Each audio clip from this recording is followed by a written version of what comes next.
Hello, and welcome to the fun part of critical thinking. This is not going to be a dry lecture or a series of lectures like you get in a classroom. This is going to be a lot of fun for everybody that participates. This is the first of a bunch of episodes that we plan for the future, and in those episodes, it will be much more interactive as we get moving. I'll be showing you how to use your brain, your mind, and I'll use those terms interchangeably. Brain and mind, they're different, but we'll use them as if they were the same thing. We'll change how you perceive everything in your life. I'm your host for today. I'm Dennis the E. I think that's a cool thing. Dennis the E. I'm actually E. Dennis Brod, B-R-O-D, 4 letters, rhymes with God. Why do I have to say that? Because there's an awful lot of stupid people around who can't read a 4-letter name and pronounce it right. And I'm sure many of you tuning in today or listening or watching have run into that problem with your name. So that's why I do that all the time and identify it. The E part is another thing that vexes me somewhat.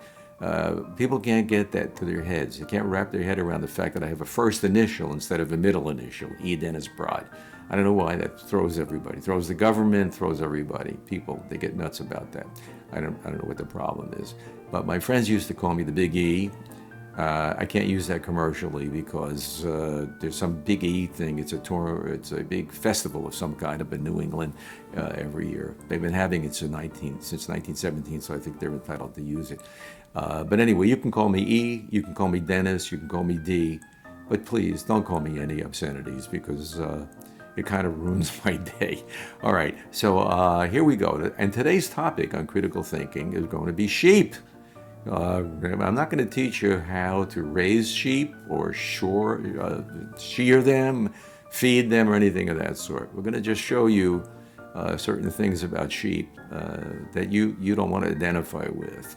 All right, so let's talk about some basics first, and you'll keep this with you through all of the episodes and hopefully through everything you do in life from now on. All right, critical thinking has 2 partners. Common sense and pragmatism.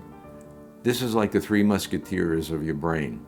Critical thinking, common sense, and pragmatism. All right, next thing I want you to do is this. I want you to write these 4 letters down if you're not driving, but if you're capable of doing this or remembering these, and these letters are W-A-D-A, WADA. To remember it, just think of someone from New England or with a Boston accent that says, park the car in Harvard Yard, that kind of a thing, or somebody from some of the New York places that they drop the R. So you have someone saying wada wada in the desert, see? They're looking for an oasis and they say, wada, I gotta have some wada. All right, so what does the W-A-D-A stand for? This is important. The W is for why, and the D-A, A is for and the D-A is don't assume. So what we're teaching you in critical thinking is you're going to start using the word why with everything, with all your encounters with people, things, and whatever it is, and all your experiences, you're going to start using the word why. I don't mean the baby why. Daddy, why is the sky blue? Because why? No, we're talking about analyzing something and getting behind the surface of it. So that's the why. But you got to keep asking why. Keep asking questions. The don't assume is never accept anything on face value. Now, I shouldn't use the term never because we don't say never assume. People say never assume. And I say never, which is also a contradiction by itself. But the fact is that I am not an absolutist, I am a relativist. And people who engage in absolute thinking are rigid. So you have to be a relative thinker, and then you can be flexible, and you can see things in a different way that's much more beneficial. So, and by the way, in terms of assumptions, when people say don't assume, you can't get through the day without making certain assumptions. And my old philosophy professor used to say, you got to assume things to get through the day. One of his examples, which is great, and I still use it, is if you go to the movies and you order some popcorn, before you eat it, you got to assume it's not poisoned. Well, this is what we're talking about. A couple more things that you should know, and we may repeat this in subsequent episodes, but this is not a political show. I do not belong to a political party of any kind. It is also not a woke show. So I don't want to get letters from people saying, you didn't say she instead of we, or we did. We don't do any of that. Maybe I'm too old to learn, but I like calling things for what it is, what they are, and we're only interested in merit. That's what critical thinking is. It's about merit, not emotions. Merit and worth and so on. And if you are highly educated and you have a degree in the subject of I am right, you are wrong, well, maybe this isn't the show for you. We don't want people who have that degree in I am right, you are wrong. In fact, I have very strong opinions on almost everything. But I am proud to say that I can be talked into or out of anything if you give me good reasons, good logic, and evidence to support your position. I can take your position on it at any time. So we're talking again about critical thinking and using common sense. And it doesn't matter, by the way, if you do have an education or not on this show, because you can learn critical thinking if you just didn't even get through high school, and you can learn it even if you have a PhD or 10 PhDs. In fact, I use this little aphorism that has been going around for a long, long time, so I can't credit anybody with it. It's in different forms. So I always say this: it's 1,000 times better to have common sense without education than it is to have education without common sense. Okay, so in this series, you're not going to get this critical thinking way of doing things, not by lectures exactly. You're going to have to do these things.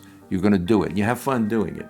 And I'll tell you why. And by the way, I have watched a bunch of presentations on critical thinking, like on YouTube and other places. And some of them are pretty good at telling you how it works. But I've noticed they don't really show you how to do it. Let me give you some examples. I'm going to make an analogy here with critical thinking as a theory, how a theory isn't really very, very helpful for you. You need how to apply it and how to do it, and they actually do it yourself. How about this? You want to learn from somebody who knows about the stock market. You want to learn how to make money in the stock market and do well in the stock market. And his answer to you is going to be, here's the answer. I can tell you how to make money in the stock market. And I'm telling you right now, you buy low and you sell high. Oh, that's how you do it. Yeah. So this is where, but they don't show you all the things you have to learn over years and years in terms of trading and options and so on. How about if you go to a psychiatrist because you're afraid of, you have a phobia, you're afraid of lightning, for example. And you go into the psychiatrist, I'm afraid of lightning, and the psychiatrist says to you, okay, well, I can help you with that. Okay, well, what should I do, doctor? You say, don't be afraid of lightning. Oh, okay. So he said, yeah, that's fine. This is theory. The fact of the matter is, a psychiatrist, to help you with that, is going to give you some things you can actually do functionally, like teach you about cognitive behavioral therapy and things of that sort. How about this one? How can I pass my French course? How can I pass my French course? And the answer to that one is, well, get an A on your final. Oh, really? Actually, the reality is, look, buddy, here's how you can do this. You get a tutor, and the tutor will tell you what stuff you have to study, and you may have to study French verbs for 3 hours and do this or that and concentrate on the areas that the tutor tells you.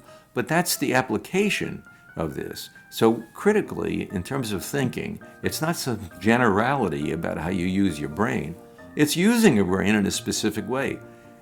Training in Army, all right. Classroom training, very important in the military. Much more important for officers and NCOs, but every man, rank and file, in any of the branches that engage in armed conflict, they have to be trained in a classroom for tactics and strategy, but they also have to be trained in the field. They have to fire a rifle. They have to throw some kind of a hand grenade or explosive device. They have to do this right in the field. They got to crawl on their bellies with bullets flying over their head. This is how you train an army, all right? How about another one? Guy's a shooter. He engages in target shooting in contests. So he says to someone, a senior person who really has been around a long time, he says, listen, I got to do better in shooting. Well, how am I going to do better in this next tournament? And he says, it's very easy. Hit the bullseye every time. No, see, that's how most people show you about critical thinking. The answer to this one would be letting him do the things. Maybe you have your finger is overreaching on the trigger, or some other thing, how you're positioning your feet or your shoulder, or whatever it is. So this is what we're going to be doing. We will be using a thought process, which I will be giving to you later. I have it in some of my writings. It's my thought process, but there are many other people, smart people I respect, who have similar ones, but I think mine is the simplest. It consists of 4 components: observe, analyze, evaluate, and conclude. These are the things you do. You do it unconsciously all day long, and later I can probably show you some examples of that. But this is what you do all day long. But we have to make you do this in a fun way, deliberately. You observe, you analyze, evaluate, and conclude. Okay. So simple examples that we're going to show you will be covered in the broadcast. And by the way, you don't inject emotions into anything. You have to avoid labels, and you have to avoid your emotions to think critically. Let me give you one that's a real common one that always bothered me because of people putting emotions in there unintentionally. And by the way, a lot of people think I'm weird when I say these things, and they get offended, or I don't know why they get insulted or something, because they're used to seeing things a certain way. They just accept them for what they are. Here's one that's really good. You take an 8-ounce glass. Let's call it a glass. People call them glasses. It's really a tumbler because you can drink water out of something made out of pewter or something else. Anyway, and you take an 8-ounce glass. We'll call it a glass of water. And you put 4 ounces in it. Okay, so you have 4 ounces in an 8-ounce glass of water. So people say, or they question, is this half full or half empty? And some people say it's half full, and some people say it's half empty. And then there are others that interpret this as, well, if you say it's half full, then you are an optimist. And if you say it's half empty, well, you're a pessimist. Actually, they're both wrong, in my opinion. An 8-ounce water tumbler with 4 ounces of water in it is neither half empty or half full. It's just an 8-ounce glass with 4 ounces of water in it.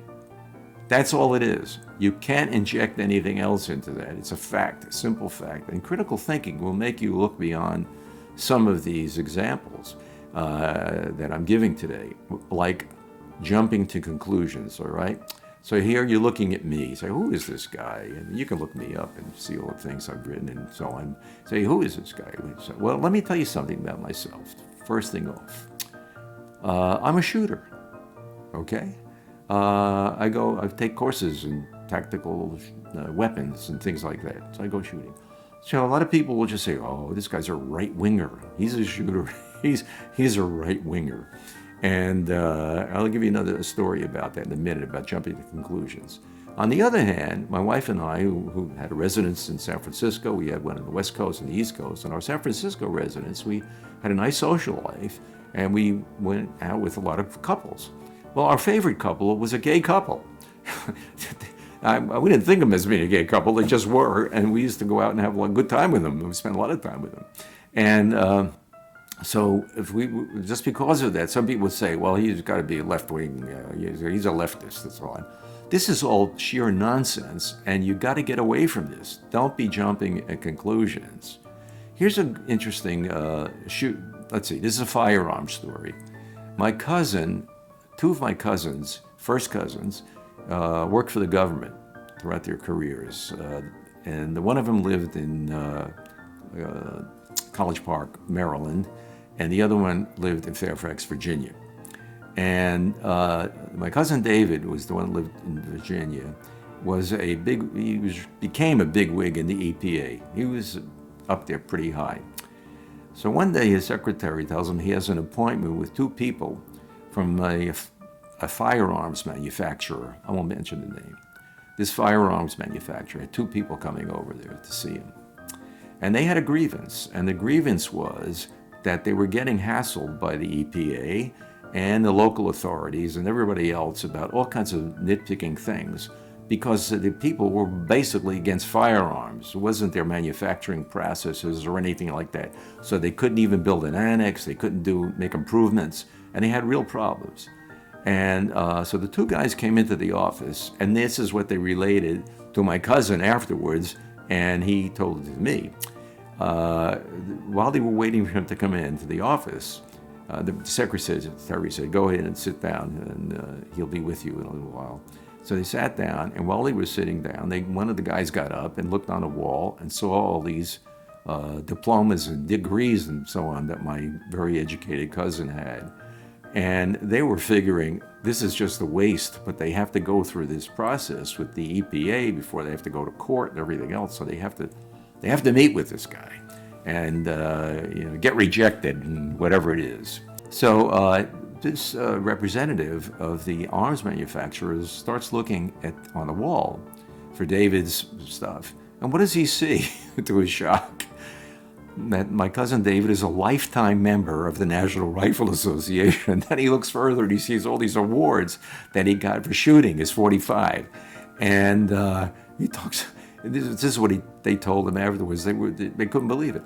Anyway, my cousin David listened to their problems, and he didn't give them any special consideration. He just recognized that they were being put through a grinder for improper purposes. And he made a compromise with them on what was needed and what everybody else wanted, and that resolved the matter. So these guys are jumping to conclusions, and you don't do that. So this is part of critical thinking, all right? And again, people who are educated and so on, a lot of them, they don't do this. So again, your level of education doesn't matter. Now we're going to talk about sheep. And the question is, oh, by the way, sheep is either plural or singular. So you can be a sheep or you can be a bunch of sheep. If you have never seen a sheepdog at work, give yourself a treat. Wait a minute. How many have seen a sheepdog at work? Steve, yeah, okay. So this is something you should really do. Is you go on the internet and go on YouTube or wherever you have to go. You want to see a sheepdog at work, all right? I have seen them at work. I've seen them all around the British Isles. I've seen them in Ireland working. I've seen them in England and Scotland. I've seen them in Austria or Switzerland. I can't remember. I've seen them in the United States. This is one of the most fascinating things in nature that you can see. Maybe it's not all nature, some human involvement. A sheepdog, some of them are this small, some are about there. Most of them are black and white for some reason, but there's all different kinds. And they work with a shepherd or rancher or owner, whatever you want to call them. And he gives them commands, these dogs, and they follow the commands in terms of what he wants to do with these sheep. Now, this is kind of interesting. And sometimes it's one dog and sometimes it's two dogs, depending on the size of the herd, I would imagine. So here they are. Here's these dogs. And I don't know what they weigh. These dogs maybe weigh 80 pounds, 60 pounds, 85 pounds. Sheep are big. You always think of like a sheep or like a lamb, little lamb, like, these dolls that they make up like a little lamb and teddy bears and all that stuff. Sheep are pretty big. The ewes are, I don't know, they can be 100 pounds or more. And the rams can be like 200 pounds. They're not small. They're a lot bigger than these sheepdogs. And if they wanted to, they could turn around and just stomp on one of these sheepdogs, and it would be pretty messy. Well, here's what happens.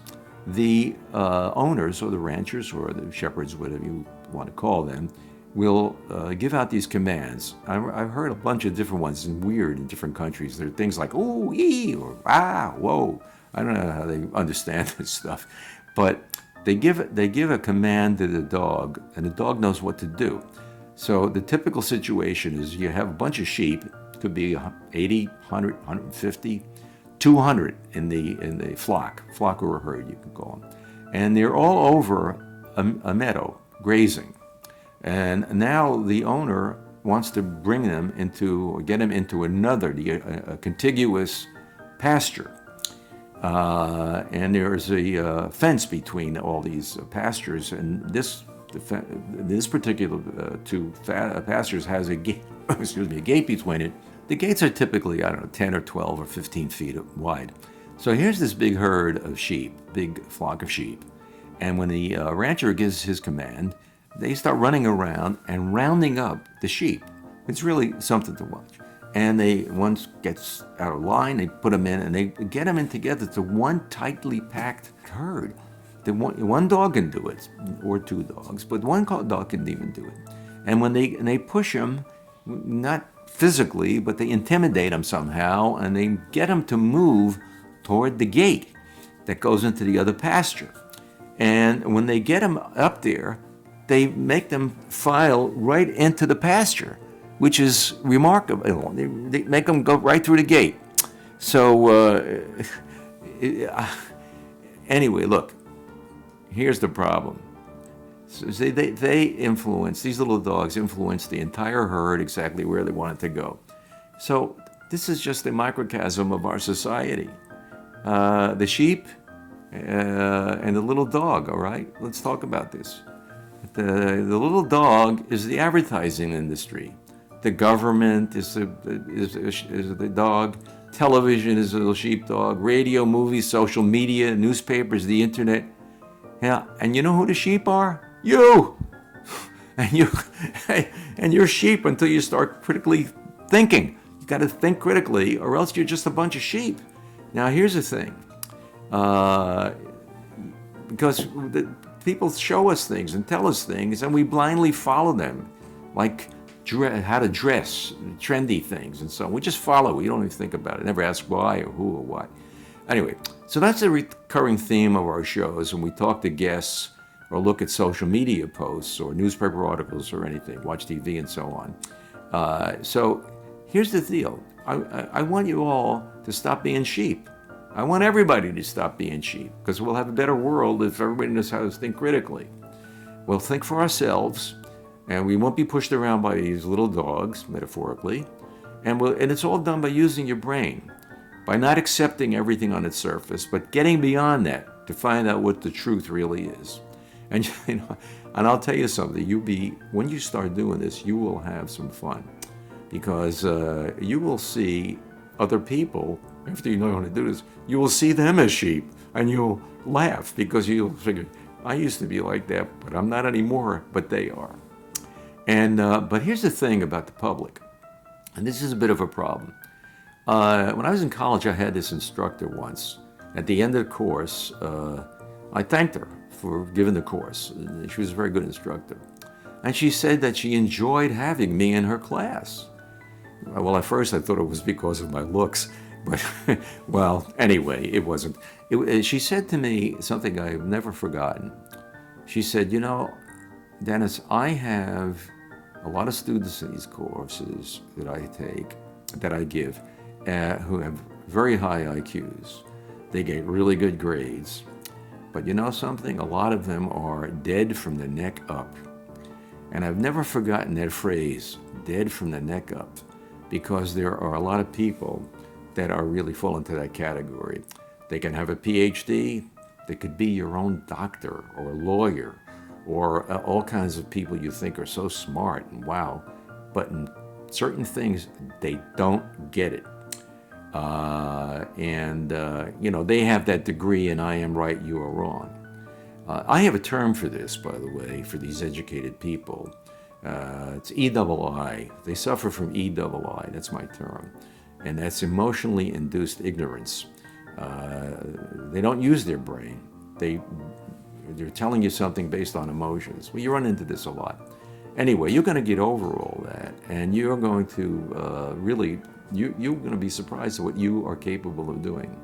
And look, the fact that you've tuned into this show is an indication that you have intellectual curiosity and a quest for knowledge.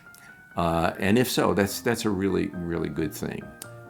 Because the reality of life is we're surrounded by lies, all kinds of lies. You can call them anything you want: mendacity, misinformation, disinformation, suppression of truths, half-truths. In order to recognize these things, you don't need to be a super detective. You don't have to be Sherlock Holmes. You don't need a magnifying glass. You don't need a forensic laboratory. You don't need eyewitness statements. All you need is your own brain. And when you use it correctly, you will see that you can pierce a lot of this misinformation, lies, and so on that is coming at you from all directions. And I want to tell you something. It's easier than you think, if you think. Okay, so that's what we have for our first show.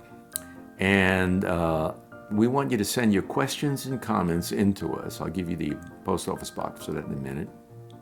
By the way, when you send your comments in, you can tell me if I'm talking too fast or talking too slow, what your preferred length of a broadcast is, things of that sort. And you can also start saying or writing about critical thinking, any questions or comments that you have. So here's where you write us. You write us at Post Office Box 810173. Post Office Box 810-173, and that's in Boca Raton, Florida, 33481. You can also email us at criticalthinking@epinstitute.org. All right? Now, before I let you go today, I'll give you something I have written about. And it's a tip. I'm going to give you a tip. You know, I have done some lectures with college kids. They didn't even know what a tip was. They knew that it was like a gratuity to something you leave in a restaurant like that. Of course, it's certainly the end of a fountain pen or something. Excuse me, ballpoint pen. And they didn't know a tip. A tip is a bit of wisdom given to you by somebody who has probably better knowledge than you have, or better information than you have. Here's a tip. Okay, here's my tip to you. And this will blend in with critical thinking in terms of how you're going to live your life. All right? So you're going to possess these three qualities. This is what you work toward having. These three qualities for the rest of your life. And here's the tip. Tolerance, integrity, and perseverance. If you master acting with tolerance, with integrity, and with perseverance, I will tell you, you will increase your success rate by many, many times. All right, so there we are. Join us again next week. We're going to talk about, listen to this one, we're going to talk about advertising. You want to talk about lies. Okay, talking about ads, and it's going to be fun. This was broadcast number 005 on critical thinking. Main subject was sheep. See you again. Be well.